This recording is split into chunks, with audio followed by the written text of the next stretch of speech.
ಎಲ್ರಿಗೂ 70ನೇ ವರ್ಷದ ಕನ್ನಡ ರಾಜ್ಯೋತ್ಸವ ಶುಭಾಶಯಗಳೆಲ್ಲರೂ. ರೆಡಿ? ಜೈ ಕರ್ನಾಟಕ. ಒಂದ್ ಸೆಕೆಂಡ್. ನಮಸ್ಕಾರ ನನ್ನ ಹಿತೈಷಿಗಳಿಗೆ. ನಾನು ಚೆನ್ನಾಗಿದ್ದೀನಿ, ನೀವೆಲ್ಲ ಚೆನ್ನಾಗಿದ್ದೀರಾ ಅಂತ ತಿಳ್ಕೊಂಡಿದ್ದೀನಿ. ವಿಶೇಷದಲ್ಲಿ ವಿಶೇಷ ಒಂದು ಪ್ರೋಗ್ರಾಮ್ಗೆ ಹೋಗ್ತಾ ಇದ್ದೀನಿ. ಏನು ಪ್ರೋಗ್ರಾಮು ಏನು ಅಂತ ಮುಂದೆ ತಿಳಿಸ್ತೀನಿ ನೋಡಿ. ಇತ್ತು ಬಂದೆ, ನನ್ನ ಯೂಟ್ಯೂಬ್ ಬ್ಯಾಗು ಇರಲೇಬೇಕು. ಬಿಗ್ ಸ್ಕ್ರೀನ್ ಸ್ಟುಡಿಯೋ ನೋಡಿ, ಗೊತ್ತಿಲ್ಲ, ಹೋಗ್ತಾ ಇದ್ದೀನಿ ನೋಡಿ.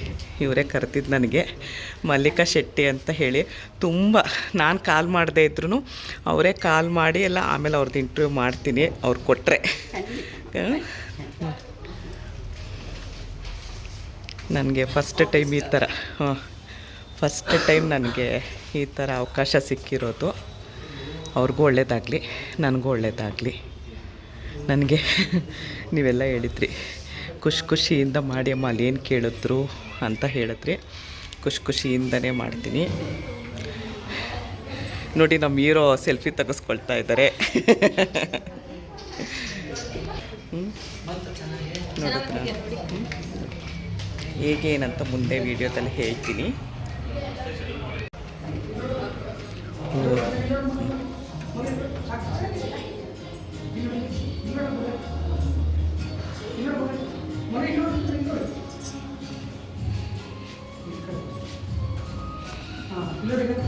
ನೋಡಿ ನಮ್ಮ ಗುಂಡ ಎಷ್ಟು ಚೆನ್ನಾಗಿ ಇಟ್ಕೊಂಡಿದ್ದಾನೆ. ಎಲ್ಲರಿಗೂ ಕೂಡ ಕನ್ನಡ ರಾಜ್ಯೋತ್ಸವದ ಹಾರ್ದಿಕ ಶುಭಾಶಯಗಳು. ಈ ದಿನ ನಮಗೆ ಕನ್ನಡಿಗರಿಗೆ ಬಹಳ ಬಹಳ ವಿಶೇಷ ಅಂತಾನೆ ಹೇಳ್ಬಹುದು. ನೀವೆಲ್ಲರೂ ಬಂದು ಈ ದಿನ ಮತ್ತಷ್ಟು ವಿಶೇಷ ಮಾಡಿದ್ದೀರಾ ಅಂತ ಹೇಳ್ಬಹುದು. ಎಲ್ಲರೂ ಕೂಡ ಕನ್ನಡದ ಮೇಲೆ ಇರುವಂತಹ ಪ್ರೀತಿಯಿಂದಲೇ ಇಲ್ಲಿ ಬಂದಿದ್ದೀರಾ ಅಂತ ಗೊತ್ತಾಗುತ್ತೆ. ಈಗ ಮೊದಲಿಗೆ ನಿಮ್ಮದೊಂದು ಕಿರು ಪರಿಚಯ, ಯಾಕಂದ್ರೆ ಇವತ್ತು ನಿಮ್ಮ ಒಂದು ಅಮೂಲ್ಯವಾದ ಸಮಯವನ್ನು ನಮ್ಮ ಜೊತೆ ಕಳೆಯೋದಕ್ಕೆ ಬಂದಿದ್ದೀರಾ. ಹೀಗಾಗಿ ನಿಮ್ಮದೊಂದು ಕಿರು ಪರಿಚಯವನ್ನು ಮಾಡಿಕೊಡಿ. ನಿಮ್ಮ ಹೆಸರು, ಯಾವ ಊರಿಂದ ಬಂದಿದ್ದೀರಾ, ಹಾಗೂ ನಿಮ್ಮ ಪ್ರಕಾರ ಕನ್ನಡ ಅಂದ್ರೆ ನಿಮಗೆ ಏನು ಅಂತ. ಭಾಷೆ ಗೊತ್ತು, ಆದ್ರೆ ಕನ್ನಡನ ನೀವು ಯಾವ ರೀತಿಯಾಗಿ ನೋಡ್ತೀರಾ? ಒಬ್ರು ತಾಯಿ ಅಂತಾರೆ, ಇನ್ನೊಬ್ರು ಅದನ್ನ ನಮ್ಮ ದೇವರು ಅಂತಾರೆ. ನಿಮ್ಮ ಪ್ರಕಾರ ಕನ್ನಡ ಏನು ಅಂತ ಹೇಳಿ, ಒಂದೊಂದು ಪದ ಹೇಳಿ. ನೀವಿಂದ ಶುರು ಮಾಡಿ. ವೆಂಕಟೇಶ್ ನಾಯ್ಕ, ನಮ್ಮ ನೇಟಿವ್ ರಾಯಚೂರು, ಇರೋದು ಬೆಂಗಳೂರಲ್ಲೇ. ಕನ್ನಡ ಅಂದ್ರೆ ಬಹಳ ಒಂಥರ ಉಸಿರು. ಕನ್ನಡ ಇಲ್ಲ ಅಂದ್ರೆ ನಾವೇನು ಬದುಕಕ್ಕಾಗಲ್ಲ. ಬಟ್ ಇವನು ಕನ್ನಡ ಎಲ್ಲಿ ಹೋದ್ರು ನಮ್ಮ ಭಾಷೆನ ಮರೆಯಕ್ಕಾಗಲ್ಲ, ಬಿಡಕ್ಕಾಗಲ್ಲ ಅಂತ ಹೇಳಿ ನಾನು ಇಷ್ಟಪಡ್ತೀನಿ. ಹಂಗೆ ಪಾಸ್ ಮಾಡ್ತಾ ಹೋಗಿ. ನಿಮ್ಮ ಹೆಸರು, ನಿಮ್ಮ ಊರು, ಕನ್ನಡ ಅಂದ್ರೆ ನಿಮಗೇನು ಅನ್ಸುತ್ತೆ ಅಂತ ಒಂದು ಪದ ಹೇಳಿ. ನಾನು ಇಲ್ಲೇ ಇರೋದು ಲಗ್ಗೆರೆಯಲ್ಲಿ. ಮೆಂಡ್ಯೂ ಬಂದು ಹಾಸನ ಹೈವೇ ಹತ್ರ ಚಾಮುಕ್ಳು ಅಂತ. ಕನ್ನಡ ಅಂದರೆ ಎಲ್ಲನೂ ಇಷ್ಟ. ಕನ್ನಡದಲ್ಲಿ ಕನ್ನಡ ತುಂಬ ಇಷ್ಟ. ಕನ್ನಡ ಇಲ್ಲಿರೋದಕ್ಕೆ ಇಷ್ಟ. ಜೈ ಕರ್ನಾಟಕ. ನಮಸ್ಕಾರ, ಎಲ್ಲರಿಗೂ ಕರ್ನಾಟಕ ರಾಜ್ಯೋತ್ಸವ ಶುಭಾಶಯಗಳು. ನಾನು ಬೀದರ್ ಜಿಲ್ಲೆಯಿಂದ, ನನ್ನ ಹೆಸರು ಸುಧಾಕರ್ ಅಂತ. ಕನ್ನಡ ಅಂದರೆ ಒಂದು ಭಾವನೆ. ಅಂದರೆ ಕನ್ನಡ ಅಂದರೆ ಕನ್ನಡಗೋಸ್ಕರ ನಾವು ಯಾವತ್ತು ನಮ್ಮ ಭಾಷೆ ನಾವು ಸ್ಪಷ್ಟವಾಗಿ ಕಲಿತ್ರೆ ಕನ್ನಡನ ಒಂದು ವಿಶ್ವಮಟ್ಟಕ್ಕೆ ನಾವು ತೊಗೊಂಡು ಹೋಗ್ಬೋದು ಅಂತ ನನ್ನದು ಒಂದು ಆಸೆ. ಅದೇ ರೀತಿಯಾಗಿ ಇಲ್ಲಿ ಇವತ್ತು ಬಂದು ಉದ್ದೇಶ ಅದೇ. ಎಲ್ಲರಿಗೂ ಕನ್ನಡ ರಾಜ್ಯೋತ್ಸವ ಶುಭಾಶಯ. ನನ್ನ ಹೆಸರು ಸ್ವಾಮಿ ಅಂತ. ನಾನು ಮೂಲತಃ ಚಿತ್ರದುರ್ಗದಿಂದ ಬಂದಿರೋದು, ಇಲ್ಲಿ ಪುಣೆದಲ್ಲಿ ಇರೋದು. ನಾನು BSc ನರ್ಸಿಂಗ್ ಮಾಡ್ತಾ ಇದ್ದೀನಿ. ಕನ್ನಡ ಅಂದರೆ ನಾವು ಹುಟ್ಟಿ ಬೆಳೆದಾಗಿಂದ ಕಲ್ತಿರೋದು ಕನ್ನಡನೇ. ಕನ್ನಡ ನಮ್ಮ ಜೀವನದಲ್ಲಿ ಹೇಗೆ ನಾವು ಹೋಗ್ತಿದೆಯೋ ಕನ್ನಡನೇ ಕಲ್ತ್ಬಿಟ್ಟಿದೆ. ಇವಾಗ ನಮ್ಮ ಕಾಲೇಜಲ್ಲಿ ಹೋಗ್ಬೇಕಂದ್ರೆ ಅಲ್ಲಿ ಜಾಸ್ತಿ ಕೇಳೋದವರು, ಅಲ್ಲಿ ಹೋಗ್ಬಿಟ್ರೆ ನಮಗೆ ಯಾವುದೋ ಬೇರೆ ದೇಶಕ್ಕೆ ಹೋಗಿದ್ದೇವನಪ್ಪ ಅನ್ಸುತ್ತೆ. ಯಾಕಂದರೆ ಕನ್ನಡದವ್ರು ಯಾರು ಇಲ್ಲವೇ ಇಲ್ಲ ಅಲ್ಲಿ. ಕನ್ನಡ ನಾವು ಬಿಟ್ಟು ಹೋಗ್ತಿದ್ವಿ, ಕನ್ನಡನೇ ಮಾತಾಡ್ತಾ ಇಲ್ಲ, ಬರೀ ಇಂಗ್ಲೀಷ್ಗೆ ಭಾಳ ಆಕಾಂಕ್ಷೆ ಕೊಡ್ತಾ ಇದ್ದೀವಿ. ಅದರಿಂದ ನಾವು ಕನ್ನಡನ ಬೆಳೆಸಬೇಕು. ನಾವು ಕರ್ನಾಟಕದಲ್ಲಿ ಕನ್ನಡದ ಮೇಲೆ ಕನ್ನಡನ ಬೆಳೆಸಬೇಕು, ಕನ್ನಡನ ಉಳಿಸ್ಬೇಕು ಅನ್ನೋದು ನನ್ನ ಅಭಿಪ್ರಾಯ. ಕನ್ನಡ ಅಂದರೆ ನಮಗೆ ತುಂಬ ಇಷ್ಟ. ಕನ್ನಡನೇ ಉಳಿಸ್ಬೇಕು, ಕನ್ನಡನೇ ಇಷ್ಟ. ಎಲ್ಲರಿಗೂ ನಮಸ್ಕಾರ. ನನ್ನ ಹೆಸರು ತಿಪ್ಪೇಸ್ವಾಮಿ ಅಂತ. ನಮ್ಮದು ಮೂಲತಃ ಚಿತ್ರದುರ್ಗ ಜಿಲ್ಲೆ. ಇವರು ನಮ್ಮ ಶ್ರೀಮತಿಯವರು ರಶ್ಮಿ ಅಂತ. ನಾನಿಲ್ಲೇ ಬೆಂಗಳೂರಲ್ಲಿ ನಂದಿನಿ ಲೇಔಟಲ್ಲಿ ಪ್ರಾಥಮಿಕ ಆರೋಗ್ಯ ಕೇಂದ್ರದಲ್ಲಿ ಆರೋಗ್ಯ ನಿರೀಕ್ಷಣಾಧಿಕಾರಿ ಕೆಲಸ ಮಾಡ್ತಾ ಇದ್ದೀನಿ. ಅಂದರೆ ಹೆಲ್ತ್ ಇನ್ಸ್ಪೆಕ್ಟರ್ ವರ್ಕ್ ಮಾಡ್ತಾ ಇದ್ದೀವಿ. ಸುಮಾರು ಒಂದು 20 ವರ್ಷದಿಂದ ಬೆಂಗಳೂರಲ್ಲಿ ಇದ್ದೀವಿ ನಾವು. ಈಗ ನೀವು ಕೇಳಿದ್ರಿ ಕನ್ನಡ ಅಂದರೆ ಏನು ಅಂತ. ಅದು ಕನ್ನಡ ಅಂದರೆ ಒಂದು ಪದದಲ್ಲಿ ಹೇಳೋಕ್ಕಾಗಲ್ಲ. ಯಾಕಂದ್ರೆ ನಮ್ಮ ಉಸಿರು ನಾವು ಹುಟ್ಟಿದ ಪುಣ್ಯ ಇಲ್ಲಿ ಭಾರತ ದೇಶದಲ್ಲಿ ಹುಟ್ಟೋದಕ್ಕೆ ಪುಣ್ಯ ಮಾಡಿರ್ಬೇಕು ಅಂತಾರೆ. ಅದು ಕನ್ನಡ ಮಣ್ಣಲ್ಲಿ ಹುಟ್ಟೋದಕ್ಕೆ ಇನ್ನೂ ಪುಣ್ಯ ಮಾಡಿರ್ಬೇಕು. ನಮ್ಮ ಪ್ರಕಾರ ಕನ್ನಡ ಏನು ಅಂತಂದ್ರೆ ನಮಗೆ ಜೀವನ ಕೊಟ್ಟಿದೆ. ನಮ್ಮ ಜೀವನ ಅದು ನಮ್ಮ ರಕ್ತದಲ್ಲಿ ಬೆಳೆದಿದೆ. ಯಾಕಂದ್ರೆ ಕನ್ನಡ ಇರೋದಕ್ಕೆ ನಾವು ಇಷ್ಟರೊಳಗೆ ಬೆಳೆದಿರೋದು. ಇಲ್ಲಿವರೆಗೂ ಬಂದು ನಿಮ್ಮ ಜೊತೆಗೆ ಮಾತಾಡ್ತಿರೋದು. ಎಲ್ಲರಿಗೂ ಇಲ್ಲಿ ಸೇರಿದಂಥ ಎಲ್ಲರಿಗೂ 70ನೇ ಕನ್ನಡ ರಾಜ್ಯೋತ್ಸವ ಶುಭಾಶಯಗಳು. ಯಾಕೆಂದ್ರೆ ನಮ್ಮ ಇಡೀ ಭಾರತದಲ್ಲಿ ದಕ್ಷಿಣ ಪಥೇಶ್ವರ ಅಂತ ಬಿರುದು ತಗೊಂತ ಇಮ್ಮಡಿ ಪುಲಿಕೇಶಿ ಹುಟ್ಟಿರೋ ಸ್ಥಳ ಇದು. ಬಾದಾಮಿ ಚಾಲುಕ್ಯರಲ್ಲಿ ಇಮ್ಮಡಿ ಪುಲಿಕೇಶಿ ಹುಟ್ಟಿರೋ ಸ್ಥಳ ಇದು. ಅಂತ ಒಂದು ನಾಡಲ್ಲಿ ಹುಟ್ಟಿರೋದಕ್ಕೆ ನಮಗೆ ಹೆಮ್ಮೆ ಆಗುತ್ತೆ. ಅದರಲ್ಲೂ ಮುಖ್ಯವಾಗಿ ಕದಂಬರು, ನಮ್ಮ ಬನವಾಸಿ ಕದಂಬರು, ಮಯೂರ ವರ್ಮ, ನಮ್ಮ ಡಾಕ್ಟರ್ ರಾಜ್ಕುಮಾರ್ ಚಲನಚಿತ್ರನೇ ಇದೆ ಮಯೂರ ಅಂತೇಳಿ. ಆ ಥರ ಒಂದು ಚಲನಚಿತ್ರ, ಆ ಥರ ಒಂದು ಮತ್ತೆ ಕನ್ನಡದ ಬಗ್ಗೆ ನಮ್ಮ ರಾಜ್ಕುಮಾರ್ ಬಗ್ಗೆ ಹೇಳ್ಬೇಕು ಅಂದ್ರೆ ಅವ್ರು ಮಾಡಿರೋ ಸಾಧನೆ ಇಡೀ ಪ್ರಪಂಚದಲ್ಲಿ ಯಾರು ಮಾಡೋಕ್ಕೆ ಸಾಧ್ಯ ಇಲ್ಲ. ಯಾಕಂದ್ರೆ ಅವ್ರಿಗೆ ಬಂದಿರೋ ಬಿರುದು, ಅವರು ಮಾಡಿರೋ ಕೆಲವೊಬ್ರು ಗೊತ್ತಿದೆಯೋ ಗೊತ್ತಿಲ್ಲ, ನಮ್ಮ ಜ್ಞಾನದ ಪ್ರಕಾರ ಹೇಳ್ತಾ ಇದ್ದೀನಿ. ಅವರು ಮಾಡಿರೋ 205 ಚಿತ್ರಕ್ಕೂ ಯು ಸರ್ಟಿಫಿಕೇಟ್ ತಗೊಂಡ್ರು ಮೊದಲ ನಟ ಮತ್ತೆ ಪ್ರಪಂಚದಲ್ಲಿ ಸಿಗಲ್ಲ. ಓಕೆ, ಧನ್ಯವಾದಗಳು. ಇಷ್ಟು ಮಾತಾಡೋಕೆ ಅವಕಾಶ. ರಶ್ಮಿ ಅಂತೇಳಿ, ನಮ್ಮದು ಮೂಲತಃ ಚಿತ್ರದುರ್ಗ. ಕನ್ನಡದಲ್ಲಿ ಕನ್ನಡ ಅಂದರೆ ಹೇಳಕ್ಕೆ ಆಗದೆ ಇರುವಂಥದ್ದು, ನಾವು ಇದ್ರಲ್ಲಿ ಹುಟ್ಟಿರೋದೇ ನಮ್ಮದು ಪುಣ್ಯ.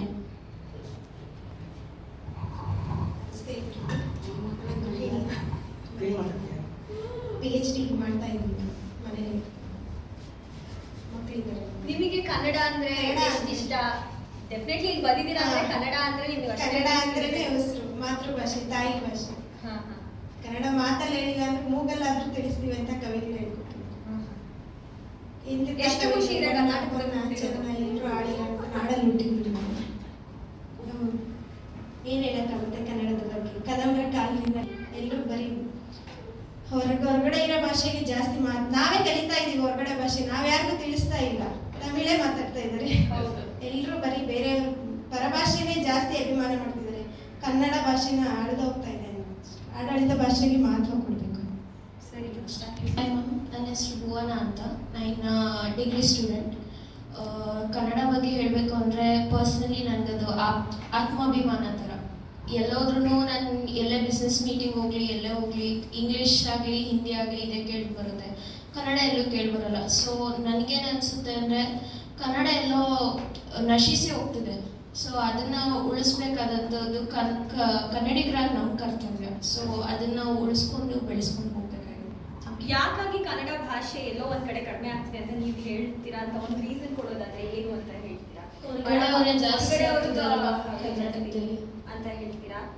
ಸರ್ಕಾರ ಇದ್ರ ಬಗ್ಗೆ ಜಾಸ್ತಿ ಹೆಚ್ಚಾಗಿ ಒಂದ್ ರೀತಿ ಗಮನ ಕೊಡ್ಬಹುದು ಅಂದ್ರೆ ಯಾವ ತರ ಕೊಡ್ಬಹುದು ಅಂತ ಹೇಳ್ತೀರಾ? ಮೊನ್ನೆ ಮಾಡಿದ್ರಲ್ಲ ಮೇಡಮ್, ಮಾಲಫೇಶಿಯನ ಇಂಗ್ಲೀಷಲ್ಲಿ ಇದನ್ನ ಕನ್ನಡ ಮಾಡಿದ್ರು. ಆ ಥರ ಒಂದು ಇದು ಮಾಡಬೇಕು. ಎಲ್ಲೋದ್ರೂ ನಮ್ಮ ಸಂಸ್ಕೃತಿ, ನಮ್ಮ ಭಾಷೆನ ನಾವು ಬಿಟ್ಕೊಡ್ಬಾರ್ದು. ನಾವು ನಮ್ಮ ಕಡೆಯಿಂದ ಏನು ಪ್ರಯತ್ನ ಮಾಡ್ತೀವೋ ಪ್ರತಿಯೊಬ್ಬ ಪ್ರಜೆನೂ ಮಾಡಲೇಬೇಕು. ಅದು ಎಲ್ಲೋ ಕೂತ್ಕೊಂಡು ಕನ್ನಡ ಪರ ಸಂಘಟನೆಗಳು ಮಾಡಬೇಕು, ಅವ್ರು ಮಾಡಬೇಕು, ಇವ್ರು ಮಾಡಬೇಕು ಅಂತ. ನಮ್ಮ ಭಾಷೆ ಬಗ್ಗೆ ನಾವು ಪ್ರತಿಯೊಬ್ಬರಿಗೂ ನಮ್ಮ ಕರ್ತವ್ಯ ಅದು ಇನ್ನೊಬ್ರಿಗೆ ತಿಳಿಸ್ಕೊಡೋದು. ಎಷ್ಟು ಹೆಗ್ಗಳಿಕೆ ಇದೆ ಹೇಳಿ. ನಮ್ಮದು ಪ್ರಪಂಚದಲ್ಲೇ 4ನೇದು 3ನೇದು ಕನ್ನಡ ಭಾಷೆ ಸಂಸ್ಕೃತಿ ಇರೋದು. ಭಾಷೆ ಶ್ರೀಮಂತಿಕೆ ಭಾಷೆ ನಮ್ಮದು.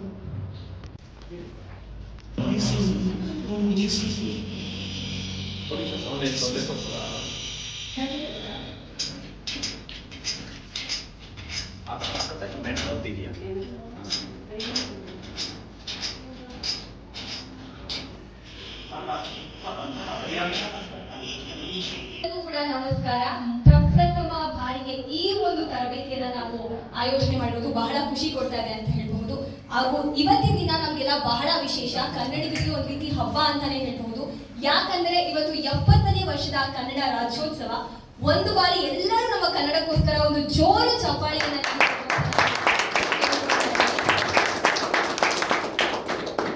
ಇವತ್ತಿನ ದಿನ ಏನ್ ನಮಗೆ ಇಷ್ಟು ವಿಶೇಷ ಇದೆ ಅಂದ್ರೆ ಕನ್ನಡ ರಾಜ್ಯೋತ್ಸವ ಅಂದ್ರೆ ಕನ್ನಡಿಗರಿಗೆ ಅದು ಬಹಳ ವಿಶೇಷವಾದ ಹಬ್ಬ ಅಂತಾನೆ ಹೇಳ್ಬಹುದು. ಹೀಗಾಗಿ ಈ ದಿನವನ್ನ ಮತ್ತಷ್ಟು ವಿಶೇಷ ಮಾಡಬೇಕು ಅಂತ ಹೇಳಿ ಪ್ರಪ್ರಥಮ ಬಾರಿಗೆ ಕನ್ನಡ ಭಾಷೆಯಲ್ಲಿ ವಿಶೇಷ ಕಾರ್ಯಾಚರಣೆ ಮಾಡಿದ್ದೀವಿ. ಹೀಗಾಗಿ ನೀವೆಲ್ಲರೂ ಕೂಡ ಈ ಕಾರ್ಯಕ್ರಮಕ್ಕೆ ಬಂದಿರೋದು ನಮಗೆ ಸಖತ್ತು ತುಂಬಾ ಖುಷಿ ಕೊಡ್ತಾ ಇದೆ ಅಂತಾನೆ ಹೇಳ್ಬಹುದು. ಒಂದು ಜೋರು ಚಪ್ಪಾಳೆ ನಿಮ್ಮೆಲ್ಲರಿಗೂ ಕೂಡ ಹಾಗೂ ಈ ಕಾರ್ಯಕ್ರಮದ ಆಯೋಜಕರಾಗಿರುವಂತಹ ವಸಂತ್ ಕುಮಾರ್ ಸರ್ ಹಾಗೂ ಮಲ್ಲಿಕಾ ಶೆಟ್ಟಿ ಮೇಡಮ್ ಹಾಗೂ ಮುಖ್ಯ ಅತಿಥಿಗಳಾಗಿ ಹಾಗೂ ತರಬೇತುದಾರರಾಗಿ ಆಗಮಿಸಿರುವಂತಹ ಲೋಹಿತ್ ಸರ್ ಅವರಿಗೂ ಕೂಡ ಒಂದು ಆತ್ಮೀಯ ಸ್ವಾಗತವನ್ನು ನಾವು ಕೋರ್ತಾ ಇದ್ದೀವಿ. ಎಲ್ಲರಿಗೂ ಈಗ ಮೊದಲಿಗೆ ಈ ಒಂದು ವಿಶೇಷವಾದಂತಹ ದಿನವನ್ನ ಜ್ಯೋತಿ ಬೆಳಗಿಸುವ ಮೂಲಕ ಶುರು ಮಾಡಬೇಕು ಅಂತ ಹೇಳಿ ವಸಂತ್ ಸರ್, ಲೋಹಿತ್ ಸರ್ ಹಾಗೂ ಮಲ್ಲಿಕಾ ಮೇಡಮ್ ಅವರನ್ನ ನಾವು ಕೇಳ್ಕೊಳ್ತೇವೆ. ಇಬ್ರು ಪಾರ್ಟಿಸಿಪೆಂಟ್ಸ್ ಬಂದು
ಎಲ್ಲರೂ ಕೂಡ ಇಲ್ಲಿ ಬಂದಿರೋದು ಮುಖ್ಯವಾಗಿ ಇವತ್ತಿನ ಒಂದು ಕಾರ್ಯಾಗಾರಕ್ಕೆ.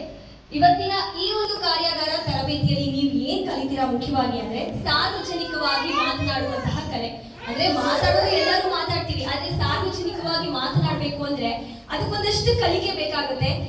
ಯಾವ ರೀತಿಯಾಗಿ ಮಾತಾಡ್ಬೇಕು, ನಮ್ಮ ಹಾವಭಾವ ಯಾವ ರೀತಿಯಾಗಿರ್ಬೇಕು, ಹಾಗೂ ಅದಕ್ಕೆ ನಾವು ಯಾವ ರೀತಿಯಾಗಿ ಒಂದು ಕಲಿಕೆಯನ್ನ ಮಾಡಿದ್ರೆ ಸಾರ್ವಜನಿಕವಾಗಿ ಮಾತನಾಡಬೇಕು ಅಂತ ಹೇಳಿ ಇವತ್ತು ಈ ಒಂದು ತರಬೇತಿಯಲ್ಲಿ ನಾವು ನಿಮ್ಗೆ ತಿಳಿಸ್ಕೊಡ್ತಾ ಇದ್ವಿ.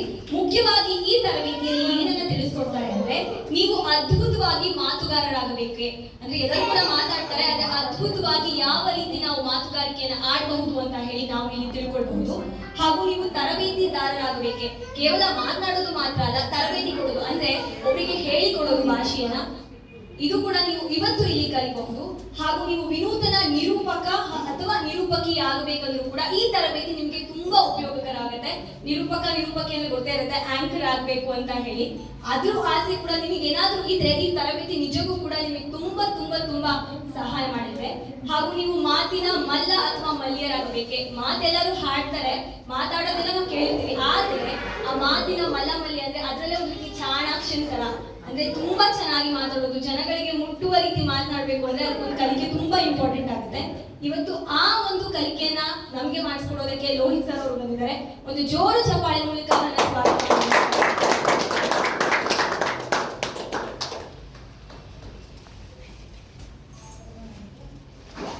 ನಾವು ಒಂದು ಕಿರು ಪರಿಚಯವನ್ನ ಮೊದಲಿಗೆ ತಿಳ್ಕೊಳ್ಳೋಣ. ಮೂಲತಃ ಶ್ರೀರಂಗಪಟ್ಟಣದವರು ಸತತ 20 ವರ್ಷಗಳಿಂದ ತರಬೇತಿಯಲ್ಲಿ ತಮ್ಮನ್ನ ತಾವು ತೊಡಗಿಸಿಕೊಂಡಿದ್ದಾರೆ. ಜೊತೆಗೆ ಎದುರಲ್ಲಿ ಕಲ್ಲು ಬಂಡೆ ಇದ್ರೂ ಕೂಡ ಮಾತನಾಡುವಂತಹ ಕಲೆ ಇವರಿಗಿದೆ. ಹೀಗಾಗಿನೇ ಕೂಡ ಇವತ್ತು ಅವರು ನಮ್ಮ ಜೊತೆ ಈ ತರಬೇತಿಯಲ್ಲಿ ಸೇರ್ಕೊಂಡಿರೋದು ನಿಜಕ್ಕೂ ಕೂಡ ನಮಗೆ ಖುಷಿ ಕೊಡ್ತಾ ಇದೆ ಅಂತಾನೆ ಹೇಳ್ಬೋದು. ಹಾಗೂ ಈಗಾಗಲೇ ಕರ್ನಾಟಕದ ರಾಜ್ಯಾದ್ಯಂತ ಕನ್ನಡ ಭಾಷೆಯಲ್ಲಿ ನಿರರ್ಗಳವಾಗಿ ಮಾತನಾಡುತ್ತಾ ತಮ್ಮ ಜ್ಞಾನವನ್ನ ಧಾರೆ ಎನ್ನುತ್ತಾ ಜನರ ಮನಸ್ಸನ್ನ ಗೆದ್ದಿದ್ದಾರೆ. ಮಾತು ಮೂಲಕ ನಾವು ಎಲ್ಲರ ಮನಸ್ಸನ್ನ ಗೆಲ್ಲಬಹುದು, ಅದು ಮಾತ್ರ ಸಾಧ್ಯ. ಮಾತು ಮೂಲಕ ಯಾವುದೇ ಕೆಲಸವನ್ನಾಗಿರಬಹುದು ಅಥವಾ ಮನಸ್ಸನ್ನು ಕೂಡ ನಾವು ಗೆಲ್ಲಬಹುದು. ಹೀಗಾಗಿ ಇವರು ಅಷ್ಟು ಚೆನ್ನಾಗಿ ಮಾತು ಕಲಿತಿದ್ದಾರೆ ಅಂತಾನೆ ಹೇಳ್ಬಹುದು. ಹಾಗೂ ಮನುಷ್ಯನಲ್ಲಿ ಅಡಗಿರುವ ದೈತ್ಯ ಶಕ್ತಿಯನ್ನ ಇಂದಿನ ವ್ಯವಹಾರಗಳಲ್ಲಿ ಹೇಗೆ ಬಳಸ್ಕೊಳ್ಬೇಕು, ಹಾಗೆ ಅದನ್ನ ಹೇಗೆ ಬಳಸ್ಕೊಂಡು ಹೋಗ್ಬೇಕೆಂಬುದರ ಬಗ್ಗೆ ವಿವಿಧ ರೀತಿಯಲ್ಲಿ ವ್ಯಕ್ತಿತ್ವ ವಿಕಸನದಂತೆ ತರಬೇತಿ, ಉತ್ತಮ ಭಾಷಣಕಾರರಾಗುವುದು ಹೀಗೆ, ಹಾಗೂ ಸಾರ್ವಜನಿಕವಾಗಿ ಮಾತನಾಡುವಂತಹ ಕಲೆ, ಹಾಗೂ ನಿರೂಪಣೆಯಲ್ಲಿ ಧ್ವನಿಯನ್ನಾಗೂ ಕೂಡ ಅವರು ಧ್ವನಿಯನ್ನ ನೀಡಿದ್ದಾರೆ. ಹಾಗೂ 2020ರಲ್ಲಿ ಇಷ್ಟೆಲ್ಲ ಮಾಡಿದ್ದಾರೆ ಅಂದ್ರೆ ಡೆಫಿನೆಟ್ಲಿ ಅವ್ರಿಗೆ ಒಂದು ಅವಾರ್ಡ್ ಅನ್ನ ಕೊಟ್ಟು ಗೌರವ ನೀಡಿರ್ತಾರೆ. ಹೀಗಾಗಿ ಅವರಿಗೆ 2020ರಲ್ಲಿ ಉತ್ತಮ ನಿರೂಪಕ ಪ್ರಶಸ್ತಿ ಕೂಡ ಸಿಕ್ಕಿದೆ. ಒಂದು ಜೋರಾದ ಹಾಗೂ 2021ರಲ್ಲಿ ಉತ್ತಮ ತರಬೇತಿ ಪ್ರಶಸ್ತಿ ಕೂಡ ಇವರಿಗೆ ಲಭಿಸಿದೆ. ಹೀಗೆ ತಮ್ಮ ಅನುಭವದ ನುಡಿಗಳನ್ನ ಸಕಾರಾತ್ಮಕ ಮನೋಭಾವದಿಂದ ಸಾಧ್ಯವೆಂದರೆ ಎಲ್ಲರಿಗೂ ಸಾಧ್ಯವೆಂಬಂತೆ ಇಂದು ನಮ್ಮ ಸಂಸ್ಥೆಯ ತರಬೇತುದಾರರಾಗಿ ಇಂದು ನಮ್ಮ ಈ ಕಾರ್ಯಕ್ರಮದಲ್ಲಿ ಇದ್ದಾರೆ ಅಂದ್ರೆ ಇದು ನಿಜಕ್ಕೂ ಕೂಡ ನಮ್ಮೆಲ್ಲರಿಗೂ ಒಂದು ಸಂತೋಷದ ವಿಚಾರ ಅಂತಾನೆ ಹೇಳ್ಬಹುದು. ಒಂದು ಜೋರು ಚಪ್ಪಾಳೆಯ ಮೂಲಕ ಇವತ್ತು ರೋಹಿತ್ ಸರ್ ಅನ್ನ ಈ ಒಂದು ಕಾರ್ಯಕ್ರಮಕ್ಕೆ ನಾವು ಬರಮಾಡ್ಕೊಳ್ಳೋಣ. ಸರ್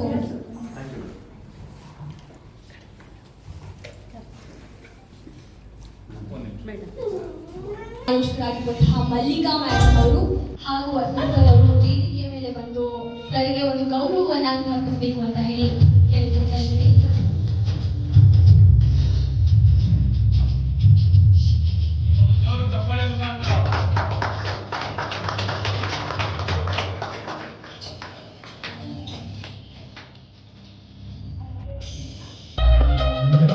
ಭಾಷೆಗೋಸ್ಕರ ಅಭಿಮಾನದ ಮೇಲೆ ಇವತ್ತಿನ ನಮ್ಮ ಈ ಕಾರ್ಯಕ್ರಮಕ್ಕೆ ಬಂದಿದ್ದೀರಾ. ಹಾಗಾಗಿ ಮತ್ತೊಮ್ಮೆ ನಮ್ಮ ಸಂಸ್ಥೆಯ ಪರವಾಗಿ big screen studio academy Bengaluru ಇವರ ವತಿಯಿಂದ ಇಂದಿನ ಕನ್ನಡ ರಾಜ್ಯೋತ್ಸವದ ಅಂಗವಾಗಿ ಸಾರ್ವಜನಿಕವಾಗಿ ಮಾತನಾಡುವ ಕಲೆಯನ್ನ ಕುರಿತು ಒಂದು ಕಾರ್ಯಾಗಾರವನ್ನ ಉಚಿತವಾಗಿ ನಾವು ಹಮ್ಮಿಕೊಂಡಿರುವುದು ನಿಮಗೋಸ್ಕರ. ಹಾಗಾಗಿ ನೀವೆಲ್ಲರನ್ನು ಕೂಡ ಮತ್ತೊಮ್ಮೆ ಇವತ್ತಿನ ಈ ಒಂದು ವಿಶೇಷ ಕಾರ್ಯಕ್ರಮಕ್ಕೆ ಪ್ರೀತಿಪೂರ್ವಕವಾಗಿ ಚಪ್ಪಾಳೆಯ ಮುಖಾಂತರ ಸ್ವಾಗತವನ್ನ ಮತ್ತೆ ಬಯಸ್ತಾ ಇದ್ದೀನಿ. ಬಹುಶಃ ಈ ಹಾಡು ಕೇಳ್ತಾ ಇದ್ರೆ ಮೈ ರೋಮಾಂಚನವಾಗುತ್ತೆ. ಭಾಷೆ, ಆ ಒಂದು ಅದ್ಭುತವಾದ ಹಾಡು, ಆ ಹಿನ್ನೆಲೆ ಸಂಗೀತ, ಹಾಡಿರುವಂತ ಗಾಯಕ, ನಟಿಸಿರುವಂತಹ ನಾಯಕ ಎಲ್ಲರನ್ನು ಕೂಡ ಬಹುಶಃ ನಾವು ಎಷ್ಟು ನೆನಪಿಸ್ಕೊಂಡ್ರು ಕೂಡ ಸಾಲೋದಿಲ್ಲ ಅಂತ ಹೇಳಿಸುತ್ತೆ. ಹಾಗೆ ಈ ಚಿತ್ರ ಸೋಲಿಲ್ಲದ ಸರದಾರ ಯಾರು ಅಭಿನಯಿಸಿರೋರು? ಅಂಬರೀಶ್ ಅವರಲ್ವಾ? ಇವತ್ತು ನಮ್ಮೊಂದಿಗಿಲ್ಲ, ಆದ್ರೂ ಆ ಸಾಂಗ್ ಕೇಳಿದ ತಕ್ಷಣ ಅಥವಾ ಆ ಹಾಡನ್ನ ಕೇಳಿದಾಗ ನಮ್ಮ ನೆನಪಲ್ಲಿ ಬರುವಂತ ಒಬ್ಬ ನಟ ಯಾರು ಅಂತ ಹೇಳಿದ್ರೆ ಅಂಬರೀಶ್ ಅವರಲ್ವಾ? ನೋಡಿ, ಅದನ್ನೇ ಹೇಳೋದು, ಒಂದು ಹಾಡು ನಮ್ಮನ್ನ ಎಲ್ಲಿ ಕರ್ಕೊಂಡು ಹೋಗುತ್ತೆ. ವ್ಯಕ್ತಿ ಇಲ್ಲದಿದ್ದರೂ ಪರವಾಗಿಲ್ಲ, ವ್ಯಕ್ತಿಯನ್ನ ನೆನಪಿಸಿಕೊಳ್ಳುವ ಹಾಗೆ ಮಾಡುತ್ತೆ ಅಂದ್ರೆ ಅದು ಭಾಷೆಗಿರೋ ತಾಕತ್ತು. ಅದು ನಮ್ಮ ಭಾಷೆ ಕನ್ನಡ ಭಾಷೆಗೆ ಮಾತ್ರ ಅದನ್ನ ಹೆಮ್ಮೆಯಿಂದ ಎದೆ ತಟ್ಟಿ ಹೇಳ್ಬೋದು. ಆಕಾಶವಾಣಿಯಲ್ಲಿ ನ್ಯೂಸ್ ರಿಟರ್ ಆಗಿ ವರ್ಕ್ ಮಾಡ್ತಾ ಇದ್ದೀವಿ. So anchoring my passion. So ಹಾಗಾಗಿ ಇದೊಂದು ಅವಕಾಶನ ಉಪಯೋಗಿಸ್ಕೊಳ್ಳೋದು ಸಂತೋಷ ಸರ್. ಅದು ವಿಜಯನಗರ. ನಮಸ್ಕಾರ. ನನ್ನ ಹೆಸರು ನಂದಿನಿ ಅಂತ. ನಾನು ಕನ್ನಡ ಮೀಡಿಯಂ 8ನೇ ಕ್ಲಾಸೇ ಓದಿರೋದು. ಕನ್ನಡ ಬಿಟ್ಟರೆ ಬೇರೆ ಯಾವ ಭಾಷೆನೂ ಬರಲ್ಲ ನನಗೆ. ಇನ್ಸ್ಟಾಗ್ರಾಮಲ್ಲಿ ನಮ್ಮ ಮಲ್ಲಿಕಾ ಶೆಟ್ಟಿ ಅವ್ರದ್ದು ನೋಡಿದ ತಕ್ಷಣ ಅವರು ಕಾಲ್ ಮಾಡಿದೆ. ರಾತ್ರಿ 10:30 11 ಗಂಟೆಗೂ ನಾನು ಕಾಲ್ ಮಾಡಿದೆ. ಆಮೇಲೆ ಅವ್ರ ಬಗ್ಗೆ ಹೇಳಬೇಕು ಅಂತ ಅಂದರೆ ಕನ್ನಡ ಬಗ್ಗೆ ನಾನು ಹೇಳ್ತೀನಿ. ಫಸ್ಟ್ ಮಲ್ಲಿಕಾ ಶೆಟ್ಟಿ ಬಗ್ಗೆ ಹೇಳಬೇಕು ಅಂದರೆ, ನಾನು ಒಂದೇ ಸರಿ ಕಾಲ್ ಮಾಡಿದ್ದು. ನನಗೆ ಲೊಕೇಶನ್ ಕಳಿಸ್ತೀರಾ ಅಂತ ಕೇಳಿದೆ. ಇವಾಗ ಬರೋವರೆಗೂ ನನ್ನ ಟೆಚ್ಚಲ್ಲೇ ಇದ್ರು. ಮೇಡಮ್ ಬರ್ತಾ ಇದ್ದೀರಾ, ನಿಮ್ಗೆ ಗೊತ್ತಾಗ್ತಿದ್ರೆ ನನಗೆ ಫೋನ್ ಮಾಡಿ ಅಂತೇಳಿ ಮೊನ್ನೆಯಿಂದ ಒಂದು 5-6 ಸರಿ ಫೋನ್ ಮಾಡಿದ್ದಾರೆ. ಯಾಕೆ ಅಂದರೆ, ಅಯ್ಯೋ ಬಿಡು, ಬಂದರೆ ಬರ್ತಾರೆ, ಬಿಟ್ಟರೆ ಬಿಡ್ತಾರೆ ಅಂತ ಆ ಥರ ಮಾಡಲಿಲ್ಲ ಅವರು. ನೋಡಿದ ತಕ್ಷಣ ಖುಷಿ ಆಯಿತು. ಮಲ್ಲಿಕಾ ಶೆಟ್ಟಿ ಅವರು ಕನ್ನಡ ಅಂದರೆ ಇವಾಗ ಸರ್ ಹೇಳಿದ್ರು, ನಾವು ಇವಾಗ ಸ್ಕೂಲಲ್ಲಿ ಶಾಲೆಯಲ್ಲಿ ಕರೀತಾರೆ ನಮ್ಮನ್ನ ಪೇರೆಂಟ್ಸ್ ಮೀಟಿಂಗು, ಬನ್ನಿ ಪೋಷಕರ ಮೀಟಿಂಗ್ ಅಂತ. ನಾವು ಏನೇ ಕನ್ನಡ ಮಾತಾಡಕ್ ಹೋದ್ರು ಅದು ಇಂಗ್ಲೀಷ್ ಅನ್ನೋದು ಬಂದ್ಬಿಡುತ್ತೆ. ನನ್ಗೆ ಇಂಗ್ಲೀಷ್ ಬರಲ್ಲ, ಆದ್ರೂ ಮಧ್ಯ ಬಂದ್ಬಿಡುತ್ತೆ. ಅವಾಗ ಏನಾಗುತ್ತೆ, ನಾವು ಹೋಗಿ ಅವ್ರಿಗೆ ಇವ್ ಸರ್ ಹೇಳ್ದಂಗೆ ನಾವು ಹೇಳ್ಬೇಕು, ಇಲ್ಲ ನಮ್ಗೆ ಫಸ್ಟ್ ನಾವು ಕನ್ನಡ ಅದೊಂದು ಏನಾದ್ರು ಮಾಡಿರ್ತೀವಿ. ಇವಾಗ ಹೇಳಿದ್ರು ರಜಾ ಕೊಟ್ಬಿಟ್ಟೆಲ್ಲ ಟೂರ್ಗೆ ಹೋಗಿದ್ರು. ಹೌದು, ಅದು ಮಾಡಬಾರ್ದು. ಇವಾಗ ಅವ್ರು ಹೇಳಿದ್ರು 4 ಕಡೆ ಬಾವುಟ ಆರಿಸಿಲ್ಲ ಅಂತ ಹೇಳಿದ್ರು. ನಮ್ಮ ಕನ್ನಡ ನಾವೇ ಉಳಿಸದೇ ಇದ್ರೆ ಹೇಗೆ? ಇವಾಗ ಬೇರೆ ನಾವು ಪ್ರಾಂತ್ಯಕ್ಕೆ ಹೋದ್ರೆ, ಬೇರೆ ದೇಶಕ್ಕೆಲ್ಲ ರಾಜ್ಯಕ್ಕೆ ಹೋದ್ರೆ ಅವ್ರ ಭಾಷೆಲೆ, ನಾನು ಯಾವ ಭಾಷೆ ಅಂತ ನಾನು ಇಲ್ಲಿ ಹೇಳಲ್ಲ, ಅವ್ರವ್ರ ಭಾಷೆಲೇ ಮಾತಾಡ್ತಾರೆ. ನಾವು ಒಂಚೂರು ಅಷ್ಟೋ ಇಷ್ಟೋ ಬರೋದ್ರಲ್ಲಿ ನಾವು ಮಾತಾಡ್ಬೇಕು ಅವ್ರ ಹತ್ರ, ಅದೆಷ್ಟಪ್ಪ ಇದೆಷ್ಟು ಅಂತೇಳಿ. ಆದ್ರೆ ನಮ್ಮ ಕನ್ನಡದಲ್ಲಿ ಬಂದ್ರೆ ನಾವ್ ಯಾಕೆ ಅವ್ರ ಭಾಷೆನೇ ಮಾತಾಡ್ತೀವಿ? ನಾವು ನಮ್ಮ ಕನ್ನಡದಲ್ಲಿ ಅವ್ರಿಗೆ ನಾವು ಕನ್ನಡ ಕಲಿಸ್ಬೇಕು. ನಾವು ನಮ್ಮ ಕನ್ನಡದಲ್ಲೇ ನಾವು ಮಾತಾಡ್ಬೇಕು, ನಾವು ಕನ್ನಡನ ಅವ್ರನ್ನ ಕಲಿಸ್ಬೇಕು ಅವ್ರಿಗೆ. ನಾವು ಅಷ್ಟೋ ಇಷ್ಟೋ ಇಂಗ್ಲೀಷು ಯಾವ ಭಾಷೆ ಬರುತ್ತೆ ಅದರಲ್ಲೇ ಕಿತ್ತೋಗಿರೋ ಭಾಷೆಲ್ಲ ಅವ್ರಿಗೆ ನಾವು ಹೇಳ್ಕೊಡೋದಲ್ಲ, ನಮ್ಮ ಕನ್ನಡನ ಅವ್ರಿಗೆ ಕಲಿಸ್ಬೇಕು ಅನ್ನೋದು ನನ್ನ ಉದ್ದೇಶ. 55 ವರ್ಷ ನನ್ನ ಕನ್ನಡ ಬಿಟ್ಟರೆ ಯಾವ ಭಾಷೆ ಓದಕ್ಕೂ ಬರಲ್ಲ, ಯಾವ ಭಾಷೆ ಮಾತಾಡೋಕ್ಕೂ ಬರಲ್ಲ. ನಾನು ಒಂದು ಯೂಟ್ಯೂಬ್ ಚಾನಲ್ ಮಾಡಿ 1,25,000 ಸಬ್ಸ್ಕ್ರೈಬರ್ ಇದ್ದಾರೆ. ಕನ್ನಡ ಇಂದಲೇ ನಾನು ಮಾಡಿರೋದು. ಇಂಗ್ಲೀಷಲ್ಲಿ ಏನಾದರೂ ಒಂದು ಕಮೆಂಟ್ ಬಂದ್ರೂ ನಾನು ಬೇರೆ ಯಾರಿಗಾದ್ರೂ ಕಳಿಸ್ತೀನಿ. ಅದು ಏನು ಅಂತ ನನಗೆ ನಿಜವಾಗ್ಲೂ ಓದಕ್ಕೆ ಬರಲ್ಲ. ನನಗೆ ಫಸ್ಟ್ ಟೈಮು ನನಗೆ ಈ ಥರ ಒಂದು ಅವಕಾಶ 52 ವರ್ಷಕ್ಕೆ ಇದು ಫಸ್ಟ್ ಅವಕಾಶ ಕೊಟ್ಟಿರೋ ಮಲ್ಲಿಕಾ ಶೆಟ್ಟಿ ಅವರಿಗೆ ಧನ್ಯವಾದಗಳು ಮೇಡಮ್. ಕನ್ನಡ ಅಭಿಮಾನವನ್ನ ಹೊತ್ತಿ ಜೊತೆಗೆ ಕಾರ್ಯಕ್ರಮಕ್ಕೆ ಎಲ್ಲರನ್ನು ಬರಮಾಡ್ಕೊಳ್ಳೋದಕ್ಕೆ ಅವರ ಒಂದು ಶ್ರಮ ತುಂಬಾ ಅದ್ಭುತವಾಗಿದೆ. ಮೇಡಮ್, ನಿಮ್ಮ ಪರಿಚಯ. ಎಲ್ರಿಗೂ ನಮಸ್ತೆ.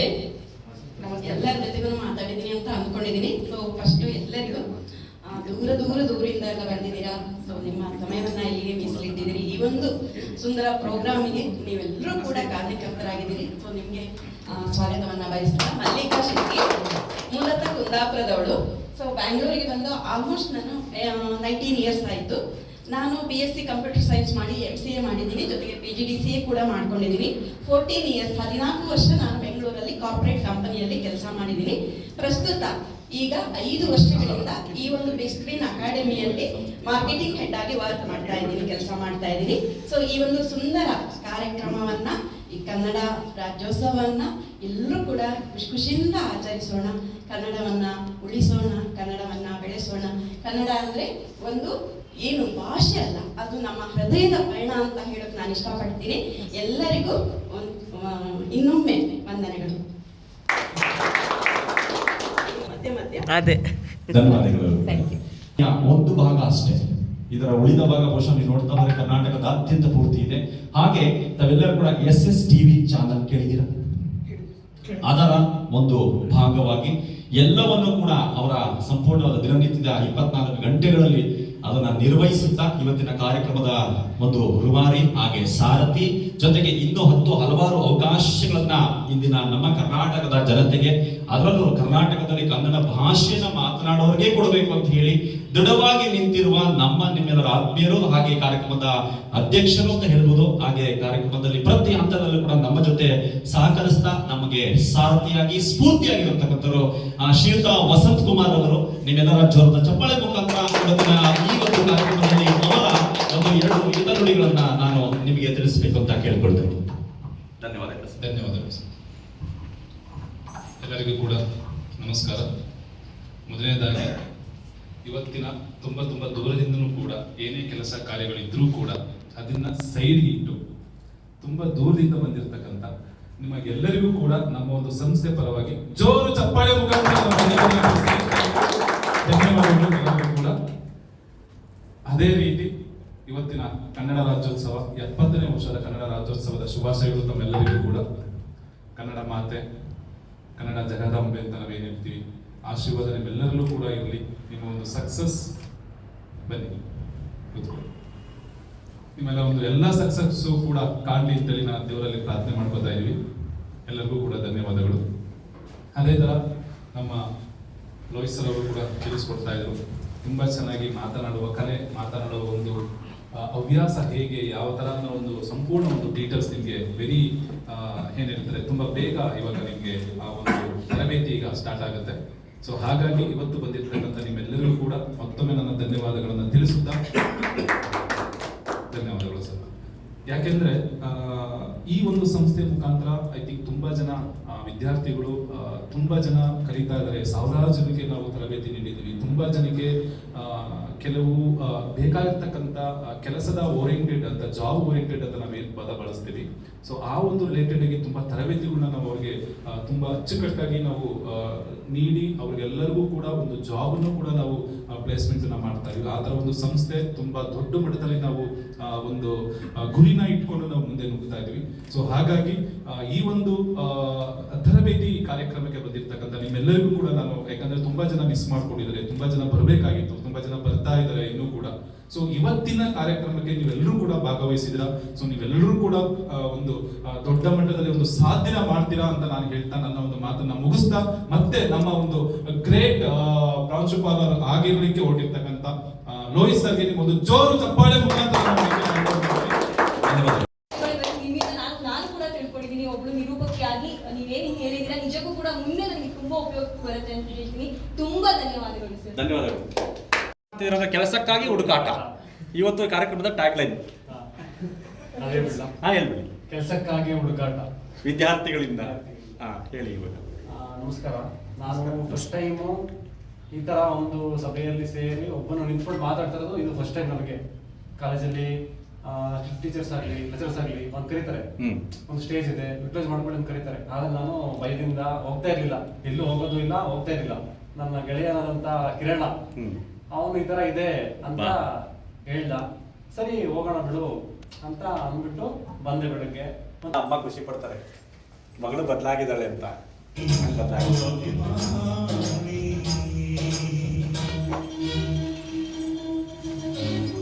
ನಮಸ್ಕಾರ ಎಲ್ರಿಗೂ. 70ನೇ ವರ್ಷದ ಕನ್ನಡ ರಾಜ್ಯೋತ್ಸವ ಶುಭಾಶಯಗಳೆಲ್ಲರೂ. ಇವಾಗಿಂದಾದ್ರೂ ಸ್ವಲ್ಪ ಕನ್ನಡದಲ್ಲಿ ಮಾತಾಡೋಣ, ಎಲ್ಲಿ ಯಾವ ರೀತಿ ಮಾತಾಡಬೇಕು ಅಂತ ಸರ್ ತುಂಬಾ ಚೆನ್ನಾಗಿ ಹೇಳ್ಕೊಟ್ರು. ಸರ್ ಒಂದು ವಿಷಯ ಹೇಳ್ತೀನಿ, ನೀವು ಹೇಳಿದ್ರಿ ಕೋಪ ಬಿಡಬೇಕು ಅಂತ. ಆದ್ರೆ ಕೋಪ ಬಿಟ್ರೆ ಮನುಷ್ಯನೇ ಅಲ್ಲ ಸರ್, ಬಿಡಬಾರ್ದು. ಕೋಪ ಇರ್ಬೇಕು, ಎಲ್ಲಿರ್ಬೇಕು ಅಲ್ಲಿ ತೋರ್ಸ್ಕೊಬೇಕು. ನಿಮ್ಮ ಹತ್ರ ಹೇಗ್ ತೋರ್ಸ್ಕೊಬೇಕು, ಅವ್ರ ಹತ್ರ ಹೇಗ್ ತೋರ್ಸ್ಕೊಬೇಕು, ಅದನ್ನ ಇರ್ಬೇಕು. ಕೋಪ ಇಲ್ದಿದ್ರೆ ಮನುಷ್ಯನೇ ಅಲ್ಲ, ಸನ್ಯಾಸಿಯಾಗಿ ಹೋಗ್ಬಿಡ್ಬೇಕಾಗುತ್ತೆ. ಹಾಗಾಗಿ ಕೋಪ ಇರಬೇಕು ಸರ್. ನಿಜವಾಗ್ಲು ನೀವು ಹೇಳ್ಕೊಟ್ಟಿದ್ದು ನನ್ನ ವೃತ್ತಿ ಅಂದ್ರೆ ನಾನು ಒಬ್ರು ಯೂಟ್ಯೂಬರ್, ನಾನು ಖುಷಿಯಿಂದ ಹೇಳ್ಕೊಳ್ತೀನಿ.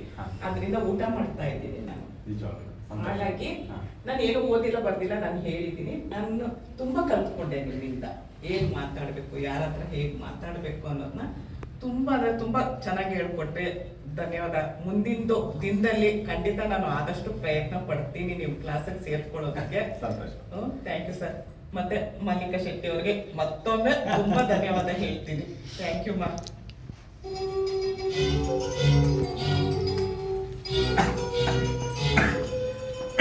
2 ಗಂಟೆ ಅವಧಿಯಲ್ಲಿ ತುಂಬಾ ಸಂಕ್ಷಿಪ್ತವಾಗಿ ನಾವೆಲ್ಲರೂ ಉತ್ತಮ ವಾಗ್ಮಿಗಳಾಗೋದು ಹೇಗೆ, ಅಥವಾ ನಿರೂಪಕರಾಗೋದು ಹೇಗೆ, ಅಥವಾ ನಮ್ಮ ಮಾತಿನ ಶೈಲಿಯನ್ನು ಹೇಗೆ ಅಭಿವೃದ್ಧಿ ಪಡಿಸಿಕೊಳ್ಬೇಕು ಅನ್ನೋದನ್ನ ತಿಳಿಸ್ಕೊಟ್ಟಿದ್ದೀವಿ. ಅದಲ್ಲದೆ 2 ಗಂಟೆಗಳ ಕಾಲ ಸಭಿಕರನ್ನು ಹಿಡಿದಿಟ್ಕೊಳ್ಳೋದಷ್ಟು ಸುಲಭ ಅಲ್ಲ. ಸೆಷನ್ ಅನ್ನು ತುಂಬಾ ಇಂಟರಾಕ್ಟಿವ್ ಆಗಿ ಮಾಡಿದ್ದೀವಿ. ಅದಲ್ಲದೆ ನಿಮ್ಮ ಧ್ವನಿಯ ಏರಿಳಿತ ತುಂಬಾ ಚೆನ್ನಾಗಿತ್ತು ಸರ್. ಸೊ ಈ ಕಾರ್ಯಕ್ರಮ ನಮ್ಗೆಲ್ಲರಿಗೂ ಉಪಯೋಗ ಆಗಿದೆ. ಅದನ್ನು ಮಾಡಿದ್ದಕ್ಕೆ ಮೊದಲನೇದಾಗಿ ಲೋಹಿತ್ ಸರ್ಗೆ ಧನ್ಯವಾದಗಳು. ಮೋಸ್ಟ್ಲಿ ಇವತ್ತಿನ ಕಾರ್ಯಾಗಾರ ಯಶಸ್ವಿಯಾಗಿದೆ ಅಂತ ಹೇಳ್ಬೋದು. ಯಾಕೆಂದ್ರೆ ಇಲ್ಲಿ ನಮ್ಮ ಒಬ್ಬರು ಸ್ನೇಹಿತರು ಹೇಳಿದ್ರು, ನಾನು ಯಾವತ್ತು ಸ್ಟೇಜ್ ವೇದಿಕೆ ಬಂದಿಲ್ಲ ಅಂತ ಹೇಳಿದ್ರು.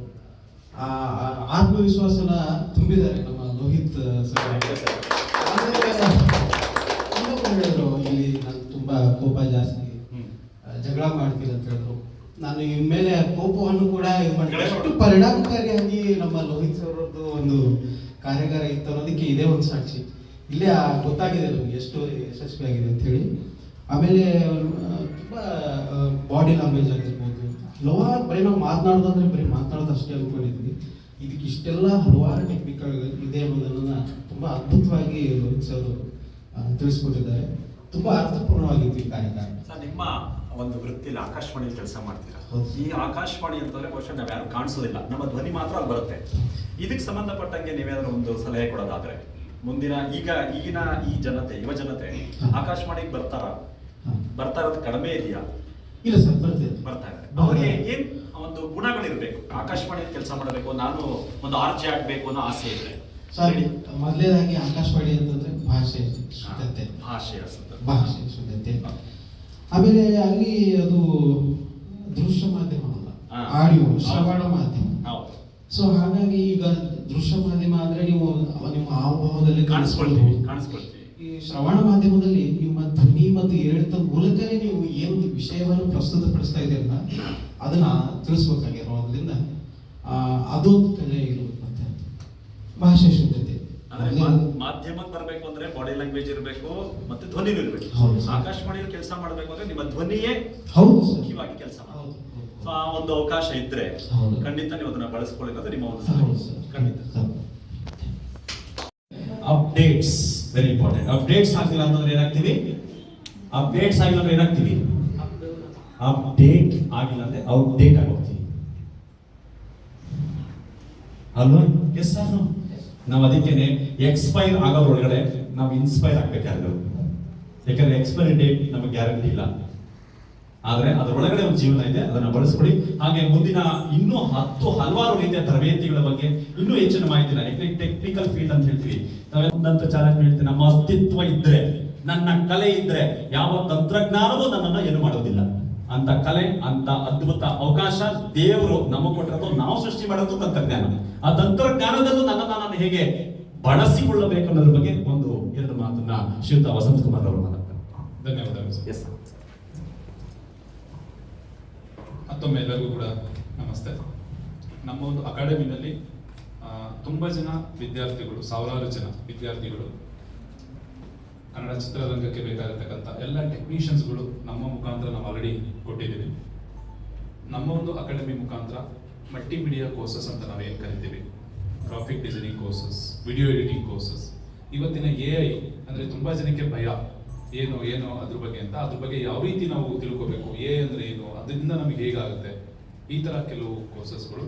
ಜೊತೆಗೆ ಇವತ್ತಿನ digital marketing courses, website build ಮಾಡೋದು, SEO, ಸರ್ಚ್ ಇಂಜಿನ್ ಆಪ್ಟಿಮೈಸೇಷನ್ ಆಗಿರ್ಬೋದು, ಮೆಟಾ ಬಗ್ಗೆ ನಾವು ತಿಳ್ಕೋಬೋದು, ಗೂಗಲ್ ಆ್ಯಡ್ಸ್ ಯಾವ ರೀತಿ, ಗೂಗಲ್ ಆ್ಯಡ್ಸೆನ್ಸ್ ಅಂದರೆ ಯಾವ ರೀತಿ, ವೆಬ್ ಮ್ಯಾನೇಜ್ಮೆಂಟ್ ಹೇಗೆ, ವೆಬ್ನ ಬಿಲ್ಡ್ ಮಾಡೋದು ಹೇಗೆ. ಸೊ ಈ ಥರ ಕಂಪ್ಲೀಟ್ ಡಿಜಿಟಲ್ ಮಾರ್ಕೆಟಿಂಗ್ ಸರ್ವಿಸಸ್ಸನ್ನು ಕೂಡ ನಾವು ಥ್ರೂ ಆನ್ಲೈನ್ ಮತ್ತು ಆಫ್ಲೈನ್ ಮುಖಾಂತರ ಕೂಡ ನಾವು ಹೇಳ್ಕೊಡ್ತಾ ಇದ್ದೀವಿ. Plus video editing, graphic designing, colour correction, colour grading, ಅಥವಾ ನೀವು ನೋಡಿರ್ಬೋದು ಈಗ ರೀಸೆಂಟಾಗಿ ಕನ್ನಡದಲ್ಲಿ ಒಂದು ಹಿಟ್ ಆದಂಥ ಒಂದು ಸಿನಿಮಾ ಕಾಂತಾರ ಸಿನಿಮಾ ಎಲ್ಲರಿಗೂ ಕೂಡ ಗೊತ್ತಿದೆ. ಕಾಂತಾರದಲ್ಲಿ ಹೇಗೆ ಪೋಸ್ಟರ್ಸ್ನ ನಾವು ಗ್ರಾಫಿಕ್ಸ್ ಮತ್ತು VFX ಹೇಗೆ ಬಳಕೆ ಮಾಡಿ ಆ ಪೋಸ್ಟರ್ಸ್ನ ಡಿಸೈನ್ ಮಾಡಿದ್ರೆ, ಆ ಥರ ಕೆಲವರಿಗೆ ವಿದ್ಯಾರ್ಥಿಗಳಿಗೆ ತುಂಬ ಇಂಟ್ರೆಸ್ಟ್ ಆಗಿ ನಾನು ಕಲಿಬೇಕು, ಡೀಪ್ ಆಗಿ ನಾನು ಅದ್ರ ಬಗ್ಗೆ ಸ್ಟಡಿ ಮಾಡಬೇಕು ಅಂತ ಅಂದ್ಕೊಂಡಿರ್ತಾರೆ. ಅಂಥವರಿಗೆ ನಾವು ಕಂಪ್ಲೀಟಾಗಿ VFX ಬಗ್ಗೆ ನಾವು ತುಂಬ ನೀಟಾಗಿ ಟೀಚ್ ಮಾಡ್ತಾ ಇದ್ವಿ. ಸೊ ಐ ಥಿಂಕ್ ಇದು ನಾವು ಕಳೆದ 15 ವರ್ಷದಿಂದನೂ ಕೂಡ, ನಾಟ್ ಫಾರ್ 1 year 2 years, 15 ವರ್ಷದಿಂದ ನಾವು ಇಂಡಸ್ಟ್ರಿಗೆ ಕನೆಕ್ಟಿವಿಟಿ ಆಗಿದ್ವಿ.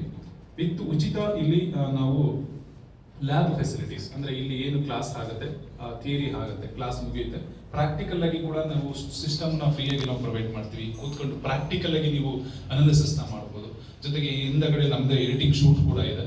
ಎಡಿಟಿಂಗ್ ಶೂಟ್ ಅಂದರೆ ಜಸ್ಟ್ ಸಿನಿಮ್ಯಾಟಿಕ್ ಆಗಿ ಯಾವ ರೀತಿ ಎಡಿಟಿಂಗ್ನ ಮಾಡಬಹುದು, ಸಿನಿಮ್ಯಾಟಿಕ್ ಆಗಿ ಯಾವ ರೀತಿ ವಿಸಸ್ ಎಫೆಕ್ಟ್ಸ್ನ ನಾವು ತೋರಿಸ್ಬೋದು, ಸಿನಿಮ್ಯಾಟಿಕ್ ಆಗಿ ಯಾವ ರೀತಿ ಎಡಿಟಿಂಗ್ ಟೂಲ್ಸ್ ನಾವು ಯೂಸ್ ಮಾಡ್ಕೋಬಹುದು. ಯಾಕಂದ್ರೆ ತುಂಬಾ ಜನ ಯಂಗ್ಸ್ಟರ್ಸ್ ಈ ಒಂದು ಹಾಲಲ್ಲಿ ಕೂತ್ಕೊಂಡಿದ್ದೀರಿ, ಕರೆಕ್ಟ್ ಅಲ್ಲ? ತುಂಬಾ ಜನ ಯಂಗ್ಸ್ಟರ್ಸ್ ಇದ್ದೀರಿ, ಯುವಕರು ಅಂತ ನಾವು ಹೇಳ್ಬೋದು. ಸೊ ಅವ್ರಿಗೆ ಸಿನಿಮಾ ಚಿತ್ರೋದ್ಯಮಕ್ಕೆ ನಾನು ಎಂಟ್ರಿ ಕೊಡಬೇಕು, ಆ ಒಂದು ಟೆಕ್ನಿಕಲ್ ಪಾರ್ಟ್ ಆಗಿ, ಅಂದ್ರೆ ಏನ್ ಹೇಳ್ತಾರೆ, ಆ ಟೆಕ್ನಿಕಲ್ ಆಗಿ ನಾನು ತುಂಬಾ ಕಲಿಬೇಕು ಅನ್ನೋ ಒಂದು ಆಸಕ್ತಿ ಇರ್ತಕ್ಕಂಥವ್ರಿಗೆ ಸೊ ಒಳ್ಳೊಳ್ಳೆ ಕೋರ್ಸ್, ಎಸ್ಪೆಷಲಿ ಫಾರ್ ಮಲ್ಟಿಮೀಡಿಯಾ ಅಂತ ನಿಮ್ಗೆ ಎಲ್ಲರಿಗೂ ಕೂಡ ಗೊತ್ತಿದೆ. ಇಟ್ಸ್ ನೆವರ್ ಎಂಡ್ ಅಂತ ಹೇಳ್ತಾರೆ. ಅಂದ್ರೆ ಅದಕ್ಕೆ ಹಿಂದೆ ಅನ್ನೋದೇ ಇರೋದಿಲ್ಲ, ಎಲ್ಲ ದಿನನೂ ಕೂಡ ಅದಕ್ಕೆ ಅಪ್ಡೇಟ್ ಅನ್ನೋದು ಆಗ್ತಾ ಇರುತ್ತೆ. ಆ ಒಂದು ಟೆಕ್ನಿಕಲ್ ರಿಲೇಟೆಡ್ ಆಗಿ ನಾವು ಆ ಒಂದು ಟೀಚಿಂಗ್ ಮೆಥಡ್ ಅನ್ನ ಕೊಡ್ತಾ ಇದ್ವಿ. ಸೊ ಯಾರೆಲ್ಲ ಆಸಕ್ತಿ ಇರ್ತಕ್ಕಂಥವ್ರು, ಸೊ ಇದ್ರ ಬಗ್ಗೆ ಇನ್ನೂ ಡೀಟೇಲ್ಸ್ ಅಂದ್ರೆ ಸೊ ನಮ್ಮ ಒಂದು ಅಕಾಡೆಮಿನ ಕಾಂಟ್ಯಾಕ್ಟ್ ಮಾಡ್ಬೋದು. ಸೊ ಜೊತೆಗೆ ನಮ್ಮ ಒಂದು ಸೋಷಿಯಲ್ ಮೀಡಿಯಾದಲ್ಲಿ ನಾವೆಲ್ಲ ಕೂಡ ಆಕ್ಟಿವ್ ಆಗಿದ್ದೀವಿ.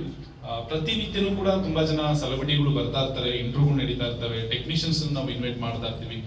ರೀಸೆಂಟ್ ಆಗಿ ಕೂಡ ಕಾಂತಾರ ಸಿನಿಮಾಟೋಗ್ರಾಫರ್ ನಮ್ಮ ಅರವಿಂದ್ ಕಶ್ಯಪ್ ಅವರು ಕೂಡ ಬರ್ತೀನಿ ಅಂತ ಹೇಳ್ತಾ ಇದ್ದಾರೆ. ಬಿಕಾಸ್ ಅಂಥವ್ರ ಜೊತೆನೂ ಕೂಡ ನಾವು ಟೆಕ್ನಿಕಲ್ ರಿಲೇಟೆಡ್ ಕಾನ್ವರ್ಸೇಷನ್ ಕೂಡ ನಾವು ಅರೇಂಜ್ ಮಾಡ್ತಾ ಇರ್ತೀವಿ. ಸೊ ಆ ರೀತಿ ತುಂಬಾ ಅನುಕೂಲಕರವಾಗಿ ತುಂಬಾ ಕನ್ನಡ ಇಂಡಸ್ಟ್ರಿಗೆ ಕೆಲವು ಟೆಕ್ನಿಷಿಯನ್ಸ್ಗಳನ್ನ ಸಪೋರ್ಟ್ ಮಾಡೋ ಒಂದು ಕನೆಕ್ಟಿವಿಟಿ ಆಗಿ ನಾವು ಆಲ್ಮೋಸ್ಟ್ ಕೆಲವು ಕೋರ್ಸಸ್ನ ಕೂಡ ನಾವು ಇಟ್ಕೊಂಡಿದ್ವಿ. ಸೊ ಯಾರೆಲ್ಲ ಆಸಕ್ತಿ ಇದೆ, ದಯವಿಟ್ಟು ನಿಮ್ಮ ಒಂದು ಆಸಕ್ತಿ ಇರ್ತಕ್ಕಂಥವ್ರು ನಮ್ಮ ಒಂದು ಅಕಾಡೆಮಿನ ಮೀಟ್ ಮಾಡ್ಬೋದು ಅಂತ ನಾವು ಹೇಳ್ತಾ, ಸೊ ಈ ಒಂದು ಕಾರ್ಯಕ್ರಮಕ್ಕೆ ಬಂದಿರ್ತಕ್ಕಂಥ ಹಾಗೆ ಒಂದು ಕಾರ್ಯಕ್ರಮ ಬಂದಿರ್ತಕ್ಕಂಥ ನಮಗೆಲ್ಲರಿಗೂ ಕೂಡ ನಾನು ಮತ್ತೊಮ್ಮೆ ಥ್ಯಾಂಕ್ಸ್ ಹೇಳ್ತಾ, ಬಿಸಿ ಶೆಡ್ಯೂಲ್ ಇದ್ರೂ ಕೂಡ ತುಂಬಾ ಇನ್ಫಾರ್ಮೇಶನ್ ನಮ್ಮ ಅಫಿಷಿಯಲ್ ಅಂದ್ರೆ ತುಂಬಾ ಪ್ರತಿನಿತ್ಯನೂ ಕೂಡ ಪ್ರತಿ ದಿನನೂ ಕೂಡ ಎಲ್ಲರಲ್ಲೂ ಕೂಡ ಕನ್ನಡ ಬಗ್ಗೆ ಮಾತಾಡ್ತಾ, ಕನ್ನಡ ಬಗ್ಗೆ ಕಲಿಸ್ತಾ, ಎಲ್ಲರಲ್ಲೂ ಕೂಡ ಒಂದು ಹೊಸ ಕನಸಿನ ಬಗ್ಗೆ ಅವರು ಎಲ್ಲ ಇನ್ಫಾರ್ಮೇಶನ್ ಕೊಡ್ಕೊಂಡು ಬಂದಿರ್ತಕ್ಕಂಥ ನಮ್ಮ ಲೋಹಿತ್ ಸರ್ಗೆ ನಿಮ್ಮೆಲ್ಲರ ಒಂದು ಜೋರು ಚಪ್ಪಾಳೆ ಮುಖಾಂತರ ನಿಮ್ಮ ಒಂದು ಬಿಸಿ ಶೆಡ್ಯೂಲ್ ಕೂಡ ನಮ್ಮ ಒಂದು ಅಕಾಡೆಮಿಗೆ ಬಂದು ನಿಮ್ಮ ಒಂದು ಟೈಮ್ನ ಕೊಟ್ಟಿರೋದಕ್ಕೆ ನಮ್ಮ ಮುಖಾಂತರ ಸೊ ಮತ್ತೊಮ್ಮೆ ಧನ್ಯವಾದಗಳು. ಸೊ ಐ ಥಿಂಕ್ ಹೊರಗಡೆ ಕಾಫಿ ಇದೆ, ಒಂದು ಚಿಕ್ಕದಾಗಿ ಕಾಫಿ ಮತ್ತೆ ಆಚರಣೆ ಮಾಡಿದ್ದೀವಿ ಚಿಕ್ಕದಾಗಿ. ತುಂಬಾ ಜನ ಬಂದಿಲ್ಲ, ಮಿಸ್ ಮಾಡ್ಕೊಂಡಿದ್ರು, ನೋ ಪ್ರಾಬ್ಲಮ್. ಸೊ ಅವ್ರಿಗೆ ನೆಕ್ಸ್ಟ್ ಇನ್ನೊಂದು ಟ್ರೈನಿಂಗ್ ಸೆಕ್ಷನ್ ನಾವು ಹೇಳ್ಕೊಡ್ತೀವಿ ಅಂತ ಹೇಳ್ತಾ, so thank you very much.